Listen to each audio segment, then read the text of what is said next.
Et bienvenue dans la suite du corrigé de concours médecine dentaire et pharmacie de juin 2022. Donc j'ai déjà corrigé la première partie de la physique. Je vais entamer la partie chimie et je vais la partager en deux vidéos pour que ce ne soit pas très long. Dans cette première partie, je vais traiter les premières questions.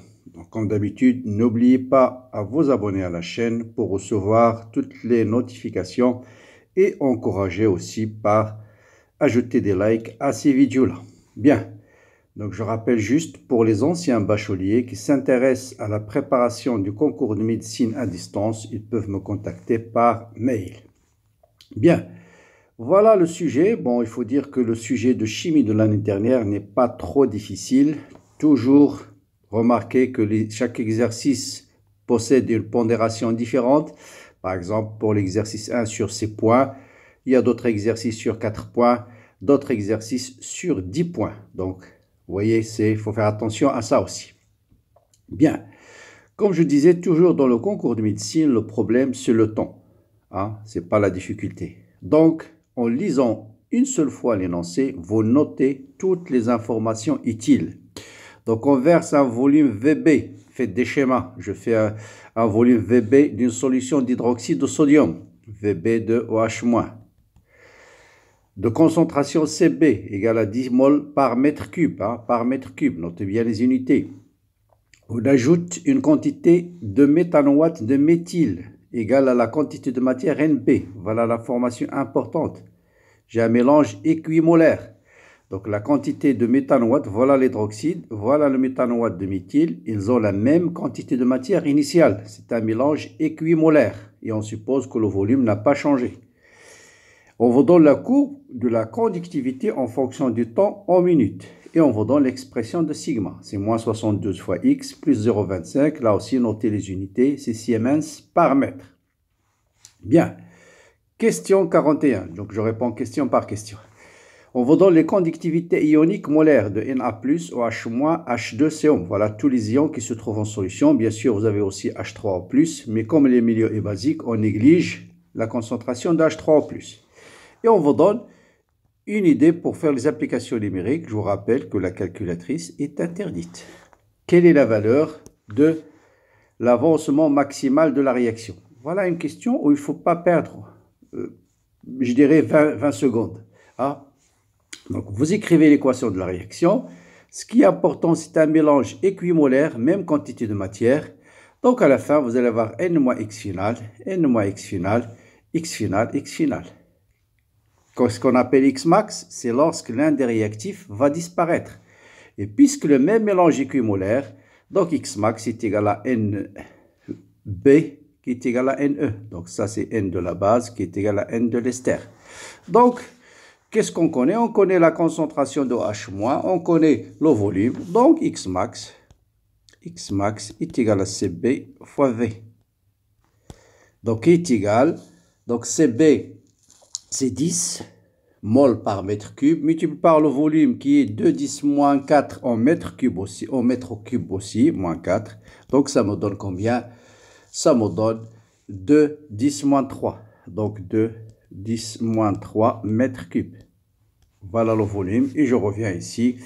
2,10 moins 3. Voilà la réponse. C'est la réponse B. Question 42. Et là, il faut faire attention. Quel est le temps de demi-réaction? Bien sûr, revenir à la courbe. Surtout, ne pas dire que le temps de demi-réaction, c'est sigma initial divisé par 2. Faites très attention. Quelle est la définition de T1,5? Donc, il y a une seule définition. T1,5, c'est le temps au bout duquel x est égal à x max sur 2. D'ailleurs, pourquoi on vous demande d'abord de déterminer x max? Donc, x1,5, c'est 10 à la puissance moins 3. 2,10 moins 3 divisé par 2,10 moins 3. Or, je connais l'expression de sigma en fonction de x. Donc, si je connais x, je peux déterminer la conductivité à T1,5. Donc, il suffit de remplacer. Donc, j'ai moins 72 fois 10 moins 3 plus 0,25. Donc, ça me donne, là, il faut faire calculer à la main. Donc, moins 0,072 plus 0,25. Vous allez faire le calcul à la main et ça vous donne 0,178 Siemens par mètre. Ben, je vais sur la courbe et je cherche 0,178. C'est à peu près 0,18. Hein? Donc 0,15, 16, 17, 18. Voilà 18. De toute façon, il est supérieur à 10. Hein? Parce que, c'est ça où il faut faire attention, dans les propositions, on vous donne 10. Voilà les deux valeurs proches. Mais vous remarquez sur la courbe que 0,10, 17, 15, 16, 10, 15, 16, 17. Déjà 17, il est supérieur à 10. Donc, automatiquement, la bonne réponse, c'est la réponse D. C'est 12 minutes. Voilà la première méthode. Et bien sûr, vous avez une deuxième. Vous pouvez déterminer aussi sigma 1,5 par sigma 0 plus sigma final sur 2. Vous déterminez cette valeur-là, qui est 0,25. Vous ajoutez 0,1 qui est 0,26, divisé par 2, 0,35, pardon, 0,35, voilà, divisé par 2, ça va dans 0,17,5. Voilà, exactement. Bien, voilà pour la question 42. On passe à la question 43. Donc, question 43, pardon. Voilà la question 43. Quelle est l'expression de la vitesse volumique? Vitesse volumique. Bon, là aussi, c'est une question très simple. Voilà, vous voyez. Donc, vitesse volumique, par définition, d'où toujours reconnaître les définitions avant de faire quoi que ce soit. La seule définition de la vitesse volumique, c'est 1 sur le volume de la solution, d de x sur d de t. Par contre, si on vous dit juste la vitesse de réaction, c'est d de x sur d de t. Donc, je remplace tout de suite, il ne faut pas perdre du temps, 1 sur le volume de la... on nous donne juste l'expression. Donc, je dois chercher d de x sur d de t. Bon, je dérive ici, d de sigma sur d de t est égal à moins 72 d de x sur d de t. Et je remplace tout simplement. Donc, d de x sur d de t, c'est moins 1 sur 72. Donc, moins 1 sur 72 fois le volume de la solution, d de sigma sur d de t. Voilà, moins 1 sur 72. V de solution, moins 1 sur 72, volume de la solution, d de sigma sur d de t, c'est la réponse A. Voilà l'expression de la vitesse de réaction. Bien, voilà, vous voyez, c'est rapide, 6 points, pas très compliqué, il suffit juste de bien se concentrer. Voilà l'exercice 4, lui aussi il est sur 4 points, donc ça suppose, l'exercice 2, pardon, donc ça suppose déjà, du fait qu'on vous donne un... Mais c'est pas toujours vrai. Donc, des fois, vous avez des questions, des exercices avec un nombre de notes élevé. Et il est beaucoup plus simple que le précédent. Et on va le voir dans le dernier exercice, par exemple. Donc, ici, on vous donne quoi? On vous donne une solution d'acide éthanoïque. Donc, l'acide éthanoïque, on vous donne la concentration de l'acide et on vous donne la conductivité. Toujours, ça concerne la conductivité. Bien. On vous donne les conductivités ioniques de H3O+, et de A-. Et on vous donne cette valeur-là. Donc là, voilà, on va faire attention dans les calculs. On va utiliser cette valeur-là, ce calcul-là. Question 45. La valeur de la concentration molaire effective des ions OH, H3O+. Donc, qu'est-ce qu'il y a comme donnée? C'est la conductivité. Bon, là aussi, franchement, vous avez AH plus H2O de A- plus H3O+. Ce qu'il faut remarquer ici, que la concentration de H3O+ est égale à la concentration de A-. Voilà ce message, je pense, vous l'avez fait N fois au début du programme.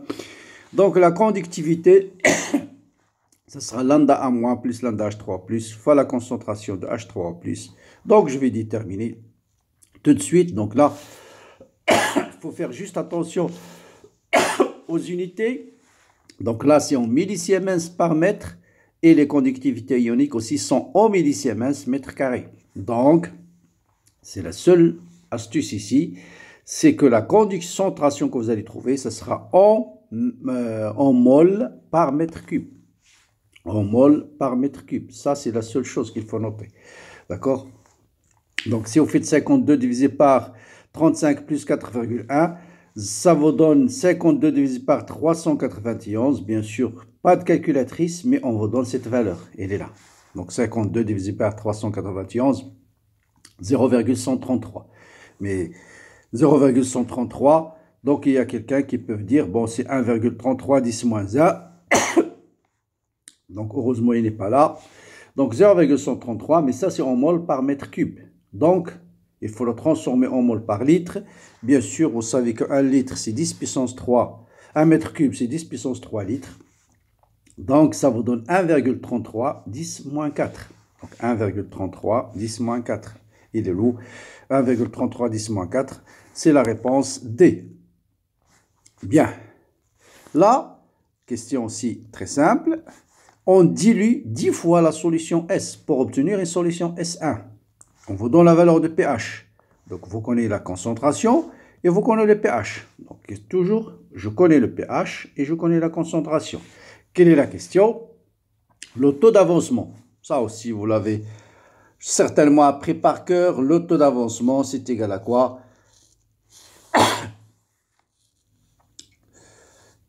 Donc, taux est égal à la concentration de H3O+, divisé par C. Bon, ça vient de toute façon de taux, c'est X final sur X max.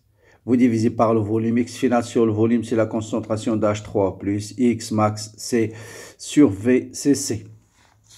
Mais avant, il faut d'abord calculer la nouvelle concentration. La nouvelle concentration, c'est la concentration initiale divisée par 10. Donc, c'est 10 moins 4. Et donc, c'est 10 à la puissance moins le pH divisé par C. Donc là, il faut faire juste attention au calcul. Donc, 10 à la puissance moins le pH, c'est 10 à la puissance moins 4, combien pH, on a dit combien 4,37. Il faut faire attention à utiliser le calcul. Divisé par C qui est 10 à la puissance moins 4. Donc, je ramène 10 à la puissance 4 en haut. Et ça me donne 10 à la puissance, 10 à la puissance combien? Donc 4 moins 4, 10 à la puissance moins 0,37. Mais 10 à la puissance moins 0,37. Mais on ne me donne pas 10 à la puissance moins 0,37. On me donne 10 à la puissance 0,63. Et 0,63... Donc, comment apparaître 0,63? Il suffit d'écrire, c'est 10 à la puissance moins 1 plus 0,63. Moins 1 plus 0,63, c'est moins 0,37. Et ça me donne 10 moins 1 multiplié par 10 à la puissance 0,63 qui est donné dans l'énoncé, qui est 4,26.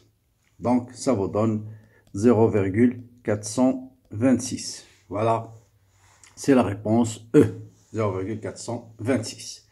Donc voilà, là c'est juste plutôt un petit problème de calcul.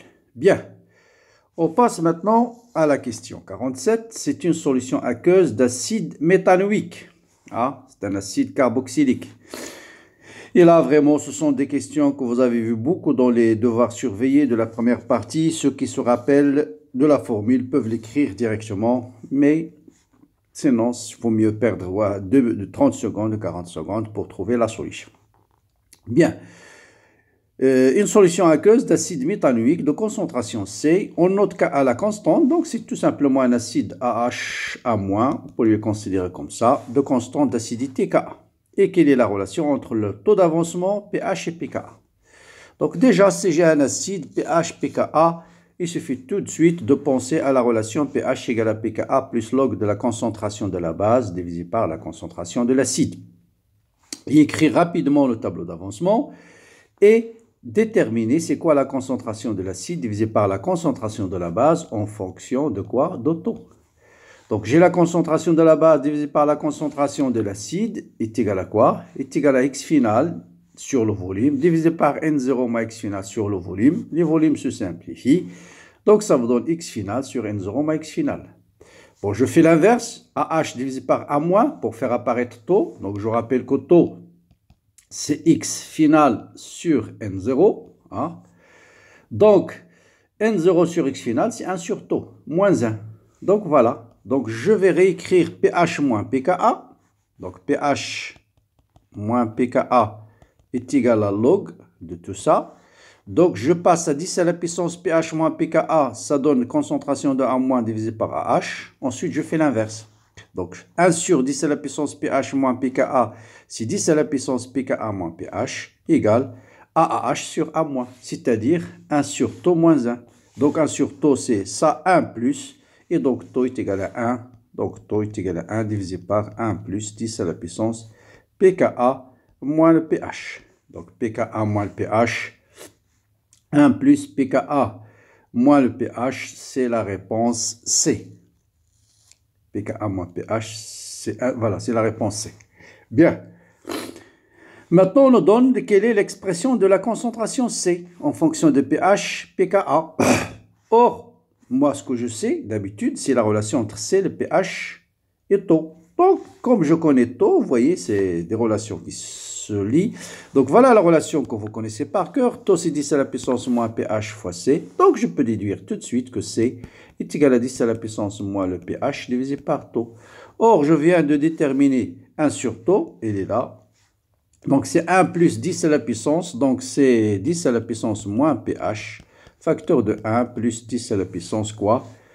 pKa moins pH. Donc, pKa moins le pH. Donc, je vais introduire 10 à la puissance moins le pH, plus 10 à la puissance pKa, moins 2 fois pH. Moins pH, moins pH, moins 2 pH. Donc, 10 puissance moins pH, pKa moins 2 pH, c'est quoi la bonne solution? 10 à la puissance le pH, pKa moins pH, non, pKa non, pKa, quoi ça? 10 à la puissance moins le pH et pKa moins 2 pH. pKa moins 2 pH. Est-ce que je me suis trompé? pKa, on va voir. Bien non, il est là, la réponse, c'est la réponse B. Donc voilà, moins pH, pKa moins 2 pH, il est là. Donc c'est la réponse B. Bien, je termine cette première partie par toujours la réaction de l'acide et base. Là aussi, c'est très simple, c'est un exercice très rapide. C'est pourquoi vous avez uniquement 3 points. C'est un mélange de deux acides, deux couples, A1H et A2H. Voilà le couple A1, voilà le couple A2H. Vous savez que si je refais un mélange de deux couples acides-base, vous avez la constante d'équilibre, c'est Ka1 sur Ka2. A1, c'est l'acide qui apparaît à gauche de la réaction. Donc, directement, K, c'est 10 à la puissance pKa2 moins pKa1. Donc là, c'est une question de cours tout de suite. Vous allez répondre ça. Et puis, X final. Bon, vous faites un petit tableau d'avancement rapide. Vous avez là tout ce qu'il faut noter. C'est le plus important, c'est un mélange équimolaire. C'est ça ce qui est important. Donc, vous allez voir tout simplement, tout de suite, la constante d'équilibre, c'est x final au carré sur n moins x final au carré. Donc, en passant à la racine carrée, vous avez directement, facilement, ça aussi en 2 secondes. X final, c'est n racine de k sur 1 plus racine de k. Donc, n racine de k sur 1 plus racine de k, c'est la réponse A. Donc, voilà pour la moitié. Donc, notez bien que tout ça, normalement, doit être fait en combien? 1 heure moins quart divisé par 2. C'est 35, c'est à peu près 20 minutes, hein? 25 minutes. Vous voyez, c'est pas difficile, mais le problème, c'est le temps. Donc, le gros problème, c'est le temps. Donc, voilà pour cette première partie. Donc, à très bientôt donc, pour la corrigée de deuxième partie. N'oubliez pas de vous abonner pour recevoir chaque fois les nouvelles vidéos qui seront postées sur la chaîne. Et aussi, ceux qui s'intéressent à la préparation pour le concours, ils peuvent me contacter par mail. Bon courage, bonne continuation et à très bientôt.